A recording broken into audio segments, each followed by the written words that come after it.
തൃശ്ശൂർ പൂരത്തിന്റെ ചടങ്ങുകളുടെ ഒരു തുടക്കം എന്ന് വേണമെങ്കിൽ നമുക്ക് പറയാൻ സാധിക്കും. അതായത് 8 ഘടകക്ഷേത്രങ്ങളിൽ ആദ്യ കൊടിയേറ്റാണ് നടന്നത്. ലാലൂർ കാർത്യായനി ക്ഷേത്രത്തിലാണ് ആദ്യ കൊടിയേറ്റ് നടന്നത്. ഇന്ന് വൈകുന്നേരം 8 മണി വരെ ഇത്തരത്തിൽ വിവിധ ക്ഷേത്രങ്ങളിൽ കൊടിയേറ്റ് നടക്കും. 11 മണിയോടുകൂടി തിരുവമ്പാടിയിൽ കൊടിയേറ്റ്, അതിനുശേഷം 11:15 പാറമേക്കാവിൽ കൊടിയേറ്റ്, വൈകുന്നേരം ഏറ്റവും അവസാനം നെയ്തലക്കാവിൽ കൂടി കൊടിയേറുന്നതോടുകൂടിയാണ് തൃശ്ശൂർ പൂരം അതിൻ്റെ ആവേശത്തിലേക്ക് അല്ലെങ്കിൽ ആ ആഘോഷങ്ങളുടെ ഒരു തിമിർപ്പിലേക്ക് കടക്കുക. എന്തായാലും അതിൻ്റെ ഒരു തുടക്കം കുറിച്ചിരിക്കുകയാണ് ലാലൂർ കാർത്യായനി ക്ഷേത്രത്തിൽ. അവിടെ കൊടിയേറ്റ് ചടങ്ങുകളെല്ലാം തന്നെ ഇപ്പോൾ പൂർത്തിയായി കഴിഞ്ഞു. ഇനിയിപ്പോൾ മറ്റ് ക്ഷേത്രങ്ങളിലും കൊടിയേറ്റ് വിവിധ കക്ഷികളിൽ നിന്നുള്ള ആളുകൾ ഉൾപ്പെടെയുള്ളവർ, അതുപോലെ തന്നെ നമ്മുടെ ക്ഷേത്രം ഭാരവാഹികൾ ഉൾപ്പെടെയുള്ളവരുണ്ട്. സുനിലേട്ടാ, എല്ലാ കൊല്ലവും നമ്മൾ ഇവിടെ വെച്ച് കാണാറുണ്ട്.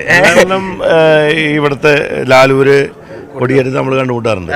ഇന്ന് കണ്ടുമുട്ടി, അത്രേ ഉള്ളൂ. പൂരാവേശം എങ്ങനെയുണ്ട് ഇത്തവണ? പൂരാവേശം ഗംഭീരമായിരിക്കും. ഇന്നലെ ചെറിയ മഴ പെയ്തുകൊണ്ട് ചൂട് ഇത്തിരി കുറവുണ്ടാവും. ഇനി മഴ പെയ്യാൻ ഞങ്ങൾ സമ്മതിക്കില്ല.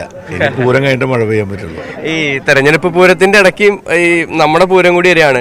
അപ്പൊ ആളുകളുടെ ഈ വിഷു ഉണ്ട് അതിന്റെ ഇടയ്ക്ക്. അപ്പൊ ആളുകളുടെ ഒരു തിരക്ക് ഇത്തവണ കഴിഞ്ഞ പ്രാവശ്യം റെക്കോർഡായിരുന്നു. ഇത്തവണ അതിലും കൂടാനായ സാധ്യത. ഇത്തവണ അതിനേക്കാൾ കൂടുതൽ ആൾക്കാർ വരും. കാരണം എന്ന് വെച്ചിട്ടുണ്ടെങ്കിൽ ഈ വെക്കേഷൻസ് എല്ലാം ഒരു പതിവിൽ വ്യത്യസ്തമായ രീതിയിലേക്ക് വന്നിട്ടുള്ളതുകൊണ്ട് ആളുകൾ ധാരാളം പൂരത്തിന് വരും. പിന്നെ തൃശ്ശൂർ പൂരത്തിന് ഓരോ കൊല്ലം ചെല്ലുന്ന ആളുടെ എണ്ണം വർദ്ധിച്ച് വരികയാണ്. പ്രത്യേകിച്ച് സ്ത്രീകൾ സാധാരണ പൂരം കാണാനുള്ള ഒരു വിമുഖത കാണിച്ചിരുന്നു പണ്ട് കാലത്തൊക്കെ. പക്ഷെ ഇപ്പോൾ കാണുന്ന ഒരു പ്രവണത, സ്ത്രീകൾ വ്യാപകമായിട്ട് പ്രത്യേകിച്ച് ചെറുപ്പക്കാരികൾ ഇഷ്ടം പോലെ പൂരത്തിന് വരുന്നുണ്ട്. അപ്പോൾ അങ്ങനെയൊക്കെ വരുമ്പോൾ പൂരത്തിൽ വരുന്നവരുടെ എണ്ണം ധാരാളം വർദ്ധിക്കും എന്നുള്ളതാണ് പ്രതീക്ഷിക്കുന്നത്. നമുക്ക് പൊളിക്കാം, ഗംഭീരാക്കാം നമുക്ക്.